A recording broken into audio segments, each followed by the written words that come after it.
Vikram 2 writer Lavanya Chaudhary, anchor Nitin Dahiya. क्या इस बार बाप बेटे में होगी लड़ाई? हेलो दोस्तों, मैं नितिन आपका स्वागत करता हूं बॉलीग्रैड स्टूडियोज में। इस बार कहानी की कमान विक्रम के साथ नहीं बल्कि विक्रम जूनियर के हाथ में है। विक्रम जूनियर अपने दादाजी की तरह ही जाबाज है और देखने में पूरी तरह अपने पापा जैसा है। वो पूरी मेहनत करता है कि उसे भी वो पोस्ट मिले जो उसके पापा की थी, और एक दिन उसकी मेहनत रंग लाती है और वो एसीपी बन जाता है। एसीपी बनने के बाद उसका गोल यही होता है कि वो कैसे ना कैसे बस रोलेक्स को मारकर उससे अपने पापा की मौत का बदला ले, और उसके लिए वो हर मुमकिन कोशिश करता है। वो रोलेक्स के पीछे दिन रात लग जाता है और एक दिन जब रोलेक्स स्मगलिंग कर रहा होता है तभी वहां पहुंच जाता है। एसीपी विक्रम जूनियर, जो कि रोलेक्स को पकड़ने का कोई मौका नहीं छोड़ना चाहता है, रोलेक्स का एक आदमी वहां है जिसके थ्रू विक्रम जूनियर रोलेक्स तक पहुंच सकता है। लेकिन वो जब उस आदमी को पकड़ कर लाता है तो वो हूबहू प्रभा रंजन जैसा दिखता है, और उसे देखकर विक्रम और विक्रम जूनियर दोनों के होश उड़ जाते हैं।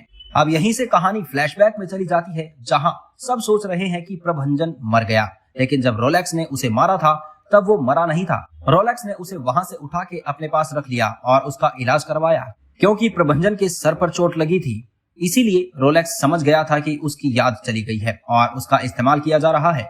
रोलेक्स जानता था कि एक ना एक दिन विक्रम आएगा अपने बेटे की मौत का बदला लेने, और इसी दिन के लिए रोलेक्स ने प्रभंजन को अपना वफादार बना लिया था। अब कहानी जब प्रेजेंट में आ जाती है तब प्रभंजन अपने बेटे को देखकर सोच में पड़ जाता है कि ये मेरे जैसा कैसे दिखता है। तब वो बस बार बार यही कहता है कि मुझे छोड़ दो, मुझे अपने बॉस के पास जाना है। अब विक्रम को समझ नहीं आता कि क्या किया जाए, इसीलिए वो प्रभंजन को एक इंजेक्शन लगा देता है और डॉक्टर को दिखाता है कि आखिर हुआ क्या है। तब डॉक्टर बताता है कि इसके दिमाग में एक गहरी चोट लगी हुई है जिसकी वजह से ये सब भूल गए हैं, लेकिन इन्हें सब कुछ याद दिलाया जा सकता है। पहले हुई चीजों को दोबारा इनकी जिंदगी में वैसे ही किया जाएगा तो उससे उन्हें सब कुछ याद आ जाएगा।